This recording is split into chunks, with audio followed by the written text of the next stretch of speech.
Welcome to Prasad Pod. I'm your host, Jarrell Prasad, and co-host Paul Campbell. We're joined by a special guest, one of my old comrades from 4th ID that I deployed to Iraq with, Paul Malakar. How you doing, Paul?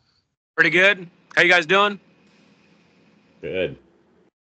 Good. So a lot of big things happened in the media this week. We're going to start talking about Zelensky's visit to the White House yesterday and how that rolled over with Trump and the American public. The sides are a little torn on the issue, so I'm going to play a quick clip real quick, and we're going to just take a listen. Unless you will not have a war. Don't tell us what we're going to feel.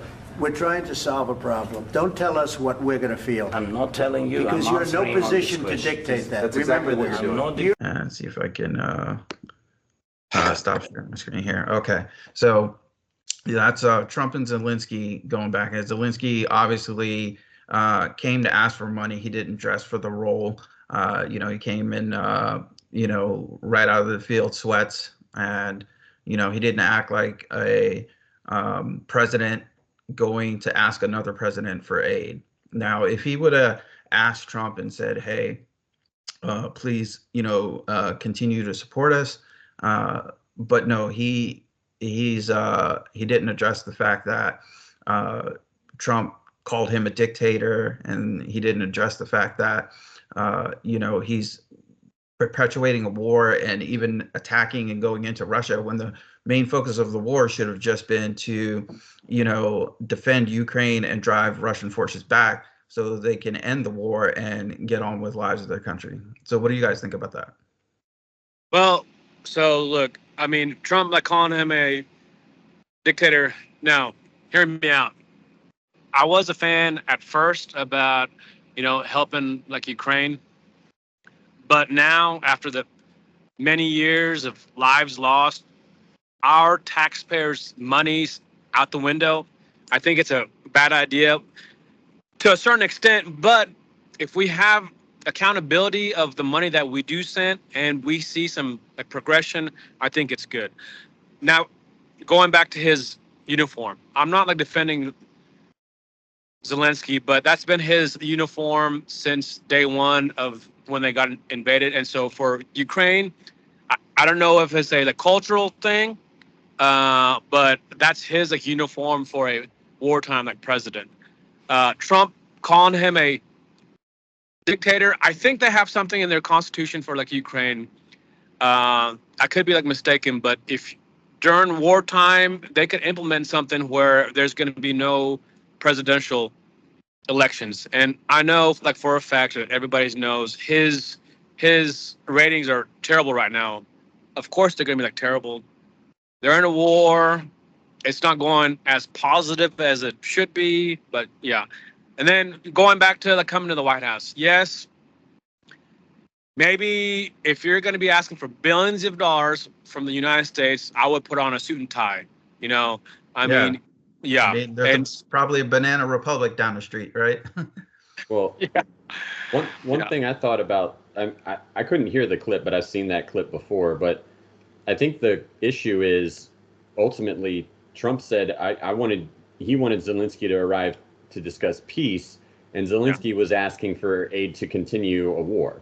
That is, that is ultimate. All war is bad, at the end, because it results in loss of life, and especially, these sort of, convoluted political wars that, nobody's gaining ground. There seems to be no resolution to this. And that's why I think Trump sent him packing, is because he wanted peace talks. Zelensky does not want peace talks. He said, "Give me money and guns." That's not the conversation Trump was willing to have. And then J.D. Vance jumped down Zelensky's throat and was saying, wait a minute, you were supposed to come here to talk about peace, and you're just coming here demanding money.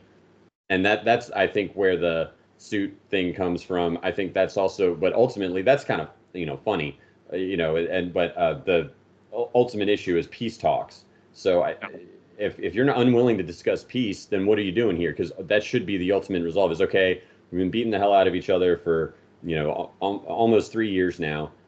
How are we going to resolve this? And if one guy says, and especially that what appears to be the losing side is saying, I'm not going to resolve this. We're going to fight to the death. I saw one picture of like some sort of aide to Zelensky sitting there in the meeting, like just holding her, the stress headache. It was not good for Zelensky, and yeah, his ratings are low because they're allegedly picking people up off the street and throwing them in vans and shipping them off to the front lines. Now, right. In the fog of war, do you really know if that's happening? I've just heard reports about it, so maybe it is, maybe it isn't. But look at Ukraine compared to Russia. Russia is definitely able to, if this just becomes a siege, Russia's going to win, and that's what it looks like is happening. Ukraine is not advancing. So I think that unless it's peace, from Trump's perspective, well, then what are we really doing here? So I think that's why he got reprimanded at the end of the day. Yeah, I agree with that. Yeah, I do agree too, Paul, because Trump did mention yesterday that Zelensky came yesterday for money to get the upper hand. And like you said, we don't want to spend money on the upper hand. We need to, spend money to stop this war. I'm getting tired. Look, we just did our taxes, right?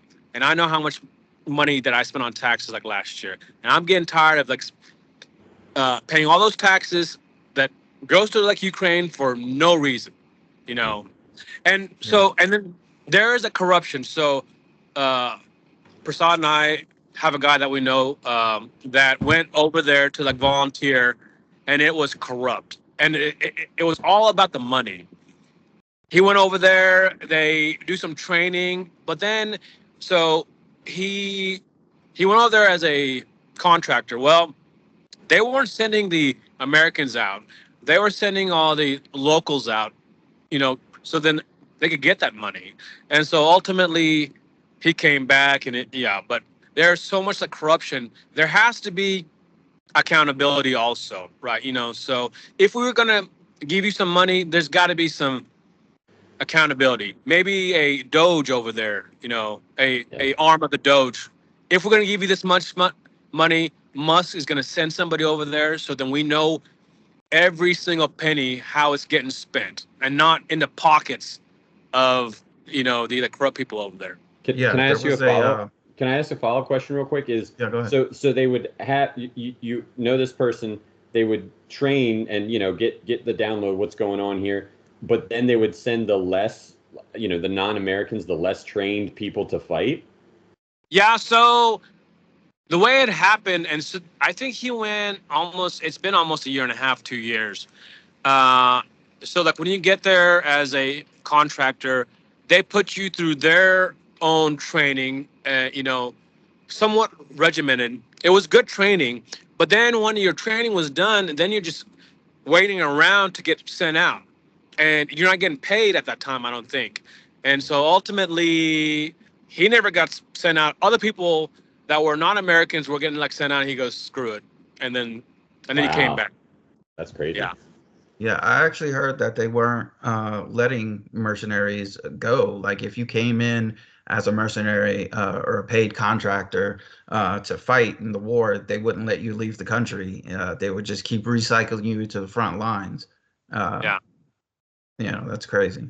But just to segue back, there's $100 billion that Zelensky claims should have got sent under the Biden administration, and he never received that.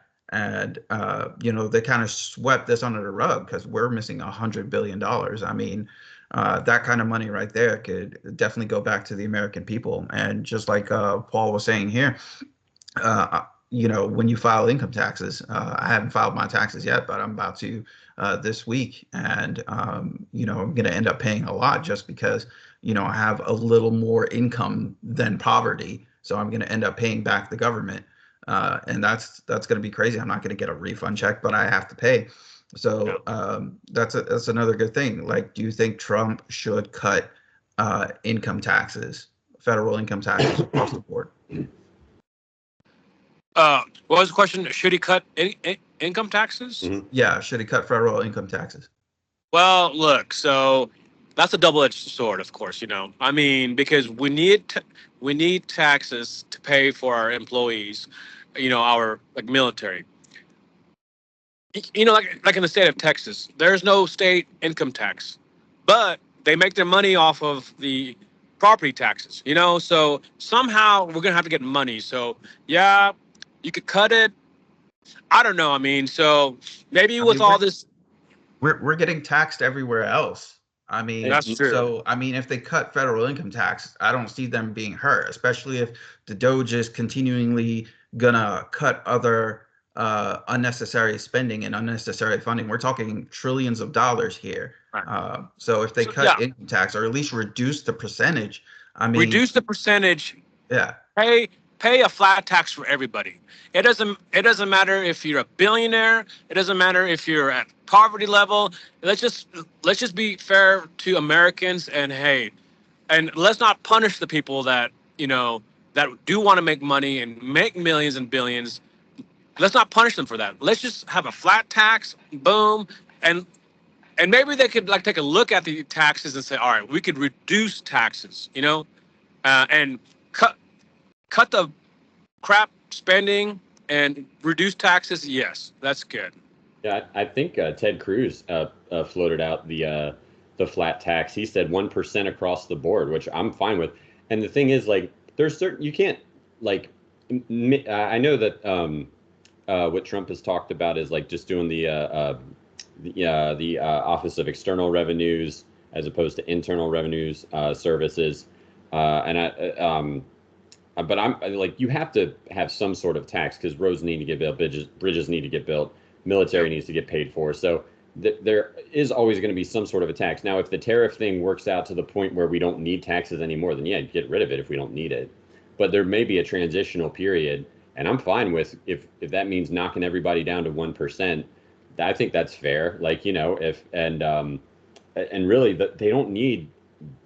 The way we think about it now is like, oh, well, we need these taxes to pay for all of these things. A lot of these things, our tax dollars doesn't go to them anyway. That's why the schools are so bad. That's why our roads are so crappy. That's why a million and one other things. So that's, yeah, after the government efficiency takes it to the IRS and to see once all that's kind of accounted for and cleaned up and they actually know what the bare bones, just get it down to whatever as low as possible to keep this thing running and be a constitutional government as opposed to like this bloated corporation that we have now. Like, yeah, I'm okay paying a flat tax if everybody's at 1%. I always thought that sounded fair. Yeah. Some people say it's not or whatever, and I'm sure there's some sort of argument where you could be like, no, because but I'm like that. I don't think anybody could complain about that. Even the super billionaires would be like, yeah, that's because allegedly they pay a lot in taxes more than anybody. But I mean, if the tax money isn't going where it's supposed to go, what's the point? Exactly. I mean, at the end of the day of this conversation, I think it's all about accountability of our money and using it wisely. And then going back to like Zelensky is, he came in, he came in hot, and his approach was terrible. He should have studied Netanyahu a few weeks ago. He should have studied that video. Zelensky's advisors are moron, just like Biden's advisors were. I mean, I would have studied, Netanyahu was so appreciative, this and that. And then he came to terms with like America. All right, hey, but ultimately, yeah. Zelensky wants to like keep fighting this war. No, we're done. Let's not fight this war. Let's talk peace. Yeah, and he came in like an unappreciative child. Like, like he got a PS4 for Christmas and started complaining. No, I wanted a PS5. You know? Yeah. Don't you think that's kind of weird? Like how, just like the psychology behind the person that would. I think he walked in looking for a fight. I mean, they even had. I saw one picture where they brought the world heavyweight boxing champion is Ukrainian right now. So they brought in like a boxing belt, which is cool, I guess, if you want, pride or whatever, but for your nation. But at the same time, it's like, it seems like you showed up looking for a fight. lost, like, and then it's over. And then I thought it was crazy how he said, well, you have this nice ocean between you, but the China will be at your doorstep in no time. And Trump's like, you don't know that. Like, what the hell are you talking about? I mean, that was just that was very unprofessional. And then he went on Fox last night with Brett Baer, right? Oh, and really? Brett Baer asked him multiple times, "Hey, do you want to apologize?" And he did not apologize. Yeah. So he did. yeah, and so I'm like, man, this guy. We are giving you opportunities. I mean, he should know that Trump and everybody else is watching that show, and go ahead and just apologize so then you get your money. Your money, the like peace deal. But no, he wants to be a freaking kindergartner and and just be stubborn, and sometimes stubbornness is going to bite you in the butt, you know what I mean? So Yeah, that's crazy. So, yeah, with that, I also thought of one other thing. It's, do you know the lottery when the Mega Millions and the Powerball hit, over $1 billion? They say half of it that's collected in the taxes goes to, state education. right. Doge should really audit that, because I don't really Yeah. think that money is going to education, especially in North Carolina. That's one state that's like the lowest educational rating in the country is North Carolina. They may be first in flight, but they're last in education. So they should really take a look at things like that. Deep dive into it. I know that they're getting ready to go into Fort Knox here pretty soon, and with the tariffs and them getting ready to audit all the gold in Fort Knox, that's why you have kind of the stock market and the crypto markets right now. They're kind of crashing and going down. It's all based on the speculation. We don't know what we're gonna see there. Ooh, Paul, do you Yeah. Malakar, do you invest in crypto? Just on some little stuff that my son like tells me to invest in. I mean, minute. And so my son is 16 years old, right? And he just lost $3,000 last week Ooh. off of crypto. I think it's good. Him for being like 16 years old, he does good, but he just made one move and then lost like $3,000. I mean, like $3,000 for a 16-year-old that made his money by himself. That's a lot to him. And so I told him, I said, hey, look, dude, that's gonna happen, more than once. So be ready for it. I said, don't go all in one certain like crypto. Spread it out. But I think that crypto is good. It is. That's one of the biggest platforms that helped drive Trump's election was the crypto community. And right now the markets are experiencing like a dip, a huge dip. And I put a buy order in myself for XRP to when it dips below 190, because that may just very well happen over this weekend. As far as the XRP news goes, the department SEC has not yet dropped their case against Ripple, or the XRP company.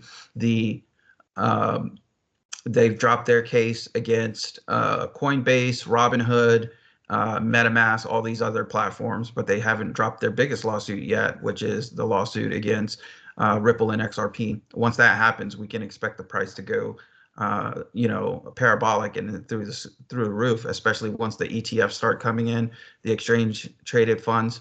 So Paul, how familiar are you with XRP? Paul Campbell or me? Yeah. Malakar. So I actually have some XRP. I think I bought it at 214 or 215. And so my son yesterday actually told me, hey, you need to buy some more here soon. Nice. Yeah, and so then we also invested. I mean, fractions of like dollars of in TEM is the ticker, TEMAI. So like we bought it at.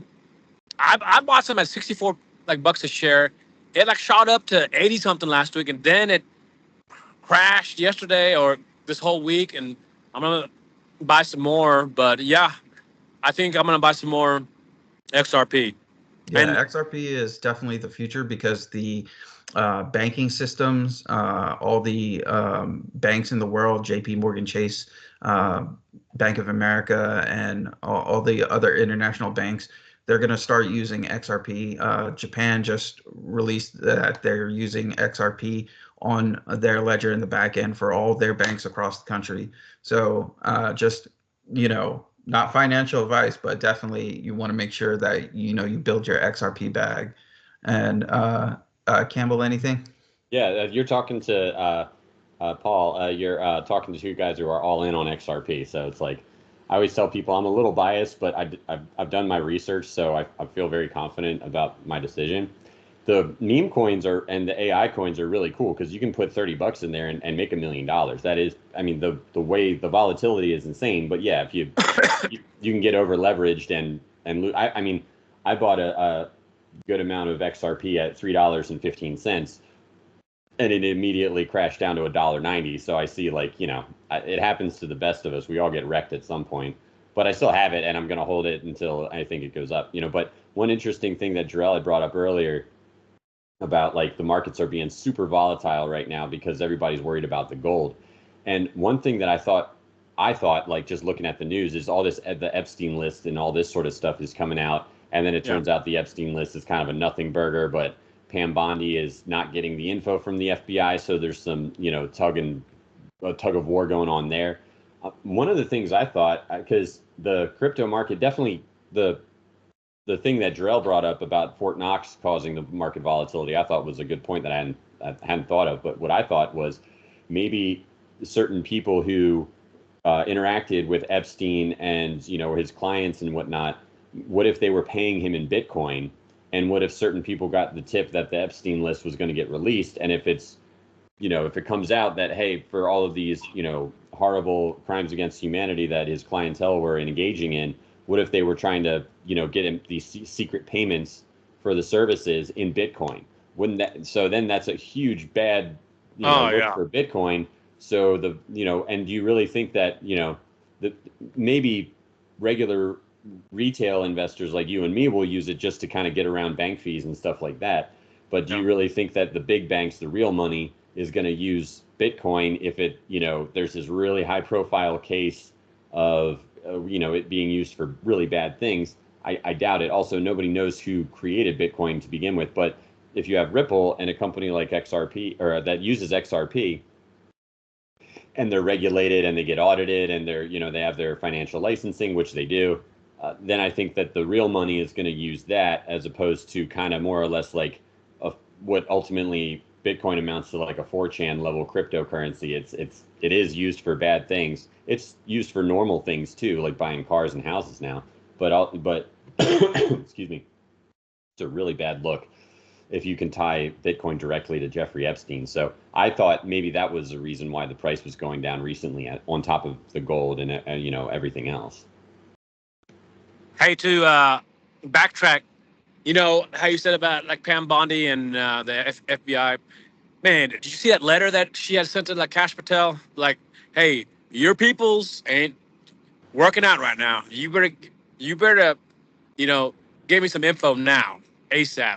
And it's a shame that our federal agencies are still like that. But I think Cash and Dan Bongino going into the FBI, it's gonna fix it. Hopefully, not overnight, but it's gonna fix that issue that we have with them. I mean, they're still fresh and wet behind the ears in there. They haven't been in office. Trump hasn't been in office more than 50 days yet. So, we're just now going through the birth and the growing pains of all this stuff happening. So, as you see, more information is being released. I'm sure that the FBI is holding more information on the Epstein list. I mean, that can't be everything, because they have the flight logs, they have the names of all the celebrities that have been, to the island. So there's more information out there to be had. And then not just the Epstein list, there's also the Diddy party list. There's a lot going on with that. I mean, Diddy's still behind bars. We're still waiting to see what happens with that. situation there, and how many celebrities are involved, and how many, and I think you'll see a correlation between if we ever do get the real Epstein list, between Epstein Island visitors and Diddy Party visitors. You'll start to see a lot of crossover there. Oh, say that again. Hey, Your phone broke up. Can you guys hear me? Yeah, I got you. Yeah.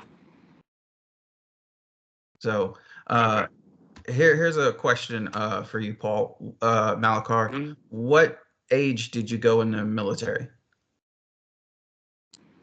18. 18? Yeah, same here. Okay. And how do you feel about the current social climate of the world as now, as opposed to when you were in? Oh, the like social climate. Okay, so look, I think things have changed drastically. I mean, like they have. I think like socially across the world, I think we're at more tension. We are as things have, as things have become more and more liberal in like some countries, and more unrest across the globe in the like Middle East. I think like the whole globe, man, we're at just such tension, and I don't feel like when I first joined the military or it was this bad. But on the flip side, it it it could have been, and we don't know because we didn't have social media like we do now. News spreads like this right now today. If somebody were to get hurt on my rig right now, it would be on the news. Boom. But back then, when we like joined the military, I think it was there, but we just didn't see it, and it wasn't like put out like by the media. And then not only by the media, but the left wing media and the right wing media. So ultimately, I think the media, social media, play a big part in that, and they make it look negative. But I think it has been like it for a while. And I said that it's worse right now, and just for the mere fact that we can see it every day. But back in the '90s, early, 2000s, the media wasn't as bad. Social media was not there, and so we just didn't see like stuff as we do it now. So you're saying that it could have been the same as when we first got in, but because information access, we weren't exposed to it. So it could very well have been the same. Okay, so Yeah. I get that. Just like in politics. Politics has been a dirty game for years and years and years. For decades and like decades. It's just more. It just seems more dirty and more cutthroat because of like social media. Hands down, the social media platforms and our media platforms have such a reach on people that they get like, persuaded so bad. It's just like a bunch of sheep. Like the media have like figured it out. We have a bunch of sheep out there, and whatever we like feed them, they're gonna like take it. And so it's just more visible now. But I think things have, humans are not going to change that much ultimately. But the way that we do and act, that's going to change because by being influenced by certain people. So that's been changed. Yeah. Okay. And do you have difficulties connecting to the civilian world as opposed to the military? Ultimately, I'm going to tell you, being in the U.S. Army Infantry was the best job I've ever had. I've met some of the best brothers, even like you. Look, we have like reconnected after years and years and years, and so I don't have a hard time adjusting in the like civilian world, but there's not that same brotherhood that you'll find in the like military. Yeah, I used to, I work in banking now in the civilian world, and in the military, it's different. It's especially coming from the infantry, Yeah. it's different. Like every day, even when we would do stupid things and sit around and wait a lot and things that don't make sense, putting on that uniform every single day, there was a sense of pride that you had purpose that, what you're doing for is for the ultimate greater good of the country, and it's impacting and changing lives, as opposed to being a civilian and putting on a civilian attire or work uniform. It's, you don't have that sense of purpose, especially when you do something that doesn't make sense. It's like, am I lining the pockets of, just some rich a-hole, or, am I doing it for, this great camaraderie and brotherhood and, national interest? Yeah, I mean, so like in the military, we join the military to help other people out for the greater good. In our current roles that we work at right now, at the end of the day, we're in the business. The companies that we work for, they're in the business to make money, right? And we are making money for them. So it's not for the greater good of people. It's just to make people more money. But hey, ultimately, that's the game. And I'm in my job like for that reason. I enjoy my job. You are in your job like for that reason. And so yeah, it's like totally different. Government employees, most of them ain't joining working like in the government to become a millionaire or to make money. They're in it to for the greater good of people. Yeah. Yeah. Because I look back to like the reasons why I joined the military in the first place. It was 9/11 was my main motivation. Right. You ask a lot of kids now why they joined, they don't have an answer. They were like, oh, I was lost. I have nothing to do. Or I joined because I'm a legacy, or I joined because, I wanted to pay for college. But, a lot of vets around our era, joined because, 9/11, because there was a national tragedy that drove the country, in just like vets in World War II, World War One, and then 9/11, I'd say. But that's all, I'm assuming that's one of the reasons you came in. What was that again? I'm assuming 9/11 was a motivator for you to join. No, I actually joined before 9/11. Yeah. Yeah, so I didn't. Now my wife, she joined the army after like 9/11. Oh, okay. And so I give her props, because for a female to join the military after like 9/11, man, you got to be, hard, Yeah. Not hey. So not to cut you guys short, I didn't like realize it's like 12 o'clock, but Yeah. Oh, no, that's okay. We can wrap up right now. We have a short episode today, but we want to thank you for joining us today, Paul. yep. And you're more than welcome to come on in any episode in the future. We'd love to hear your take on things. But we'll let you go. This concludes our episode of Prasad Pod. I'm your host, Jarrell Prasad, with Paul Campbell and Paul Malakar. And have a good one.